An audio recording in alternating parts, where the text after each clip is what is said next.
at 9:15:29, vote cast by that IPPD number. Let's look at the next log. The next log, 15 August 2015, 19:15:26.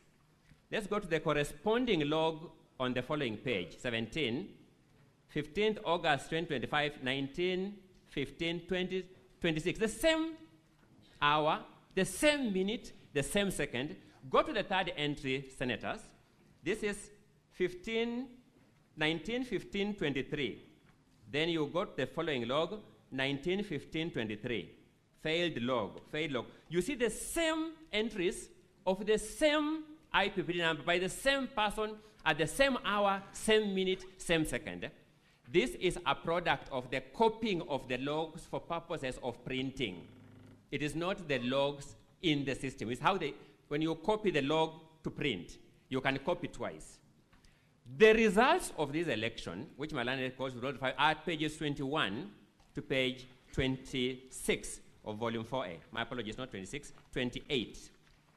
The results are at pages 21 to page 28. And if you go to page 22,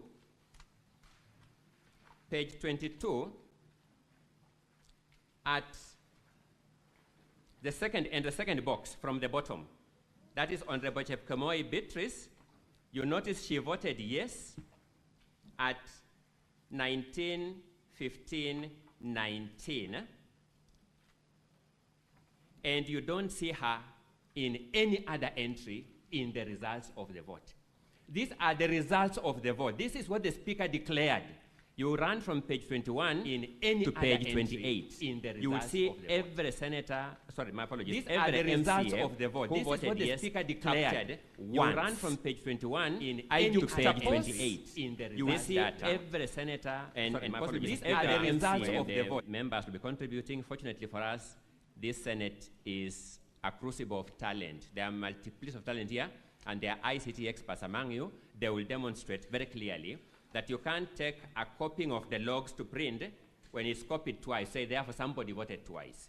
Otherwise, it would mean that these people were so meticulous that from that entry that Mr. Wanyama began with, up to the second last entry on that page, and when you go to page 17, from the first entry up to 1, 2, 3, 4, 5, 6, 7, 8, 9, 10, 11, up to the 11th entry, those people transacted meticulously at the same time, second, minute, hour. It makes no sense. That's number one. Number two, in their submissions, my learned colleagues have said they will call witnesses to prove these facts. It means what they have raised before you are questions about credibility of witnesses. The forum for testing credibility of witnesses is in the trial itself, so that this ICT expert will take the stand, take you through the procedure, take you through these logs and field questions, and then you'll be able to test the credibility.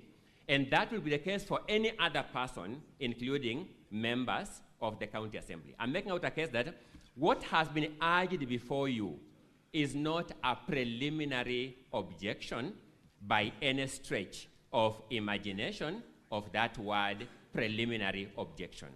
These are contentious, convoluted matters of law, which even you have seen. My learned colleague, Mr. Wanyama, wishes to convert himself into a witness and also tell you how he participated in this voting process himself. We have no problem with that, senators. If my learned colleague, Mr. Wanyama, wishes to take the witness stand and adduce that evidence, we have been here long enough to demonstrate that we deal with that in cross-examination.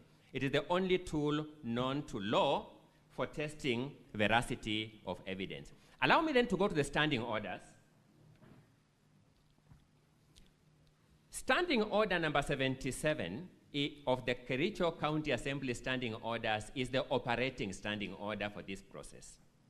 I will also briefly allude to standing order number 83.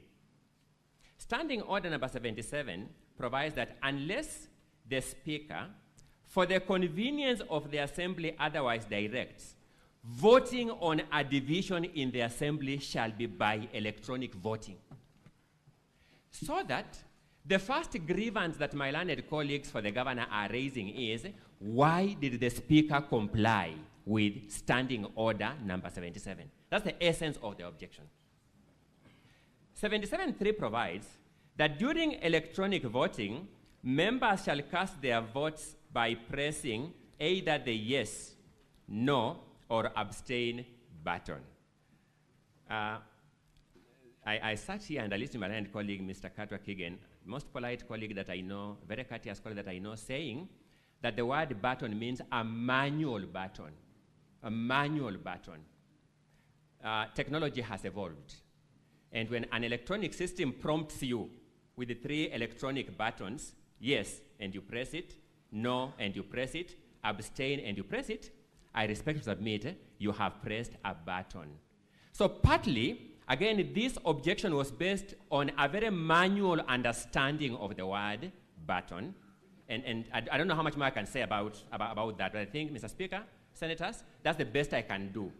To say that because Kericho County Assembly has technologically advanced, that people can press electronic buttons as we do with our M-Pesa smartphones, we admit yes or no or cancel without pressing a manual button, or as we do in our ATM machines. The ATM machine prompts you. You select bank statement, select withdrawal, select electronically on the screen. To say that because Kericho County Assembly is at pace with that technology, we must therefore fault it. It will be a sad day in the history of governance of this country if we reached that verdict. So, Senators, you have been told that certain MCAs have sworn affidavits distancing themselves from the vote. We have demonstrated that this is not a new game in town. Number one, in the Mike Mbuvi Sonko case, that happened. The court determined the Hansard is the authoritative source of information. The only way to counter that is when those witnesses come here in the trial itself and their evidence is tested. But number two, when you finally look at volume 7A, this is an affidavit of one of the said 18 MCAs denying swearing those affidavits that the governor has brought before you. One of them sworn an affidavit is here before you.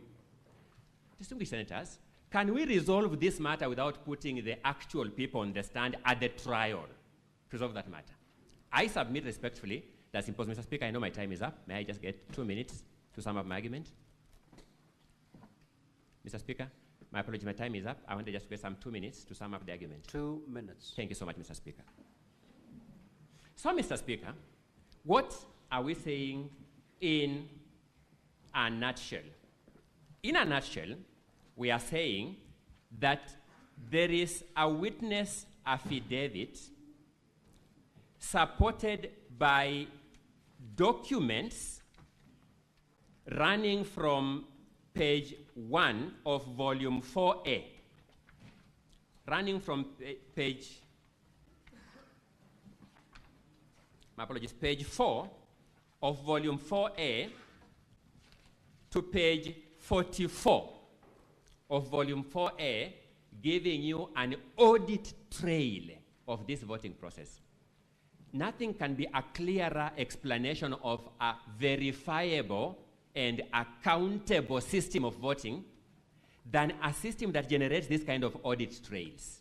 So you can't fault a system that can generate this volume of audit trails and say it is faulty. Number two, you have been told that these MCAs are not technologically advanced and could not vote. Pages 1 to page 3 of that volume 4A is evidence of Kericho County Assembly buying for these MCAs laptops to technologically enable them way back in September 2024. Way back in September 2024, and therefore the Assembly has done its part. What is the correct approach to this objection, Mr. Speaker? I suggest that, Mr. Speaker, the matters raised in this objection be subsumed in the trial. These matters be tested through the trial, and these matters be determined as part and parcel of the questions of fact and law that this Senate shall deal with at the voting stage of this motion. I respectfully, Mr. Speaker, and I rest the County Assembly's case. Counsel for the Governor. Now, Honorable Senators, pursuant to Standing Order 34-2A, I will allow not more than 15 minutes from 1 p.m. to enable the Counsel for the Governor to respond to what has just been submitted to by the team from the County Assembly. You may proceed. You have not more than 15 minutes because the House must rise at exactly 1:15. You need not take the entire 15 minutes. You may proceed. Mr. Speaker, sir, the first point we wish to observe is that in response to our preliminary objection, one of the issues we raised in our preliminary objection is that the entry credentials, being the use of an ID number as a password and use of payroll number as username, has not been contested. And the emphasis in it is that those two particulars are publicly available. Anybody who works with the county can easily access the ID number and the payroll number, and therefore it should have been possible. Indeed, it happened that other people intercepted the system. And these buttresses the arguments made by my learned friend, Mr. Wanyama, when he pointed out somebody called Peter and others who logged in, including the admin who in the audit report is indicated as having entered, whilst it is the clerk who is said to be the admin of the system. The second argument, Mr. Speaker, sir, I know my learned friend, my learned friend for the County Assembly has tried to belittle the point we are making about the issue of the button and pressing. And Mr. Speaker, sir, and honorable senators, if it was intended that you can use electronic means and not necessarily a device that is secure, then even the Senate would have otherwise had to use a different system. It would have, in place of requiring, first of all, you will recall that the enactment of that Standing Order number 77 was made in October 2024. It is hardly a year ago. And so if the Kericho County intended to be very electronically advanced, then they should have, in place of using the word button, said we will use a link to vote. If it was intended that they should not necessarily press but click to vote, then they should have used the word in that Standing Order number 77.3 to say we will vote by clicking, not press. Mr. Speaker, sir, I insist that the intention of Standing Order number 77.3 was to ensure that there is an accountable, responsible, and verifiable voting system. Mr. Speaker, sir, my learned friend, in response to the arguments we've made in respect to Standing Order number 77, has invited your attention to Standing Order number 80. And he puts emphasis on the prerogative that the Speaker has in allowing the use of electronic voting. In reaction to his invite to you to make reference to Standing Order number 80, we would like to invite you to the Standing Order that is immediate before the one he has referred to, Standing Order number 80, being Standing Order number 79, which says that if MCS insist that they want to vote by roll call, then the Speaker has no choice, provided there is somebody who has objected and is supported by more than 5 people, is supported by up to 5 people. In this case, Mr. Speaker, sir, we have invited your attention to the fact that there were 18 people who are opposed to this style of voting and wanted a roll call voting. For that reason, Mr. Speaker, sir, it is our argument that the only reason why the Speaker defied the provisions of Standing Order number 79 is because there was intention to fraudulently misrepresent the votes that were cast by the MCS. Lastly, Mr. Speaker, sir, as I hand over to my learned friend, Mr. Wanyama, it is said that this system was secure. And that point is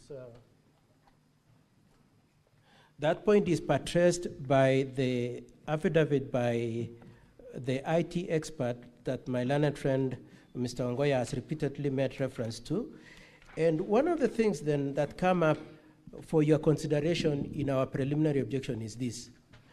Can we determine for a fact that the 4 MCAs who say they didn't vote indeed voted? And Honorable Senators and Mr. Speaker, sir, it is my submission that the only way we can determine that is to determine whether the link was sent to that respective MCA and that MCA specifically voted using his number that the link was sent to. And Mr. Speaker, sir, you will see from the audit logs that the audit log does not indicate anywhere the numbers to which the link was sent, nor the IP address of the devices that were sent. And therefore, it goes into the question of the scheme to manipulate these votes. The inverse of that, and the only way that the county could possibly say that they have an absolute answer to the question of whether or not the votes were manipulated, is if they could demonstrate that indeed the link was sent to an individual and that the IP address of that phone gadget was the one that cast those votes. Mr. Speaker, sir, to the extent that the audit report brought to you avoids by design to give you that information, Mr. Speaker, sir, we say creates a doubt in your mind. In closing my part of my submission as I hand over to my learned friend, Mr. Speaker, sir, this is our argument, that indeed there was no voting, and therefore the threshold of 2/3 was not achieved. But as a rider to that argument, Mr. Speaker, sir, and the honorable senators, it is our argument that even if, as my learned friend says, there is a possibility that this system was okay, if there is doubt in your minds that indeed this system might not have been foolproof, if there is doubt, that is enough reason for you to decline entertaining and determining this motion. For all those reasons, Mr. Speaker, sir, and honorable senators, we pray that you reject this motion on the basis that you are not satisfied that indeed there was a motion that was properly considered, that it was properly voted for, and that the purport that there were 33 MCAs supporting the motion has been achieved. That's all, Mr. Speaker, sir.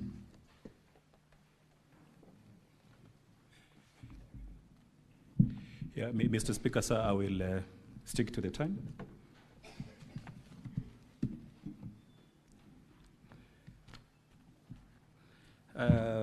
Just in quick rebuttal, I would like to invite the honorable senators to look at the governor's response at page 113. My colleague, Mr. Ngoya, talked about 1 MCA. That's the governor's response, page 113. The governor's response, volume 1, at page 113. The governor's response, volume 1, at page 113, because ultimately for the Senate to determine that the motion is properly before it, it must be satisfied on the threshold. From the 47 MCAs in the county assembly, at least the threshold requires that 32 of them vote in favor of the impeachment motion. Now, at page 113, it is true what Mr. Ongoya has said, that 1 MCA has sworn an affidavit. Principally, they jumped ship, swore an affidavit saying that they didn't meant what they said. But there are 17 other MCAs who have evidence in support of the PO at page 113. 17 MCAs. Ultimately, this is a process that follows the law. The Constitution is the Senate is a house of record, house that follows the Constitution, follows the law and the standing orders, and looks and listens to the evidence. So what is the evidence that I am showing you here?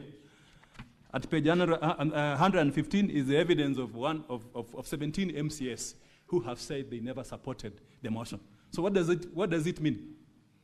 Do we have contrary evidence to rebut the cogent allegations by these 17 MCAs? If you do a quick calculation, minus 47, minus the 17 from 47, how many numbers do we have? We have 30. Does 30 meet the threshold in section 33(2) of the County Government Act? The answer is definitely not. Do we need to wait for this question to be subjected to trial the way Mr. Ongoya has invited? The answer is no. The evidence is before the Senate to determine the issue. What about the logs? We are relying on the logs given to us by the county assembly. They are the ones with access to the system. They printed it out and submitted to the Senate. We are simply relying on it, and we have pointed out more than 10 mistakes on the logs. Why can't they just do impeachment on the right thing?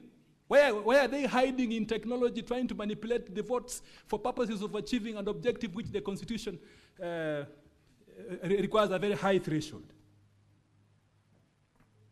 Just to finish, Mr. Speaker, sir, we have also audio evidence, KB1, which we request that when you retire, you can have opportunity to look at it. That is KB1. It just fortifies it fortifies this fundamental point that we have a problem on this matter that is before the Senate at the threshold question.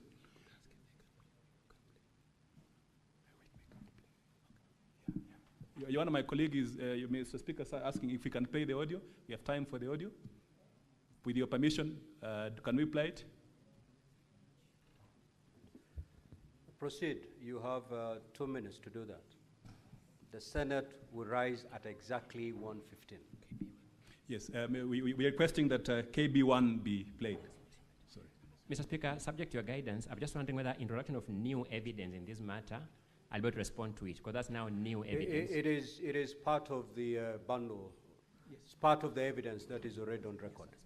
Because we can't comment on it once they have played it, but we could have commented on it, Mr. Speaker. If they had played it earlier, then we can comment in our response. Just proceed and play the video. Yes, Mr. Speaker, sir, we request for the KB1 to be played by the ICT staff.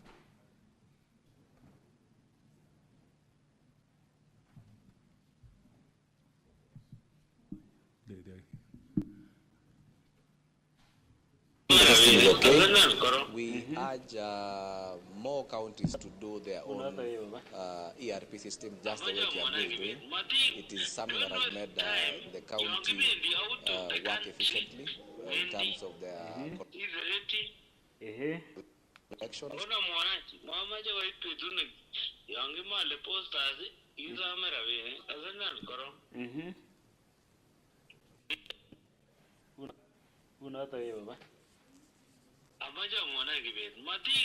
Don't waste time. You're giving the out of the country, Wendy.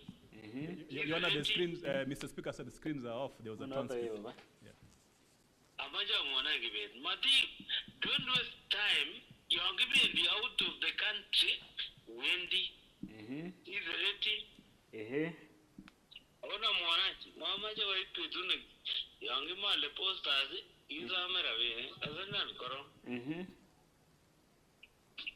Kifutani enyina bread sign and affidavit ko prone agi bet in fact oda muja dingone 200,000 agi kabisa oja wakso imaje ana iwendi jewa agi muta bidati agi biru ba godo pai bari ki wolo fore na mugi mo Dubai muti mache gani ma muje cha ami resab kabisa kimi ak lo kyukwe Marching royal. Ma John. Policy. Kaza ngibe. Na mora. Oya jabru kura otiana. Go biru angure? I'm using it because of you.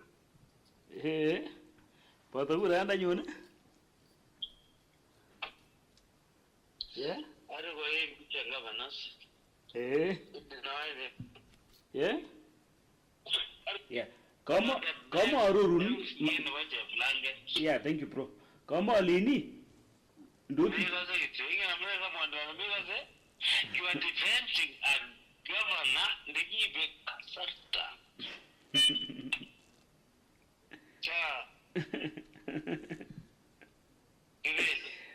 Isn't it the other?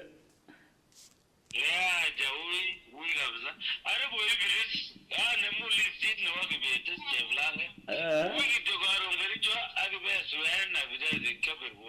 Time is up. Yes, Mr. Speaker, sir. I'm Thank you. afraid Thank you very much for. transact beyond 1:15. Thank you very much, Mr. Speaker, sir. Now, Honorable Senate, just take a seat. Take a seat. Take a seat. I will deliver my ruling at exactly 2:30 today on the matters that have been raised. Senate, arise. Honorable Senators, it is now 1:15 p.m. time to adjourn the Senate. The Senate therefore stands adjourned until today, Wednesday, 27th of August 2025 at 2:30 p.m.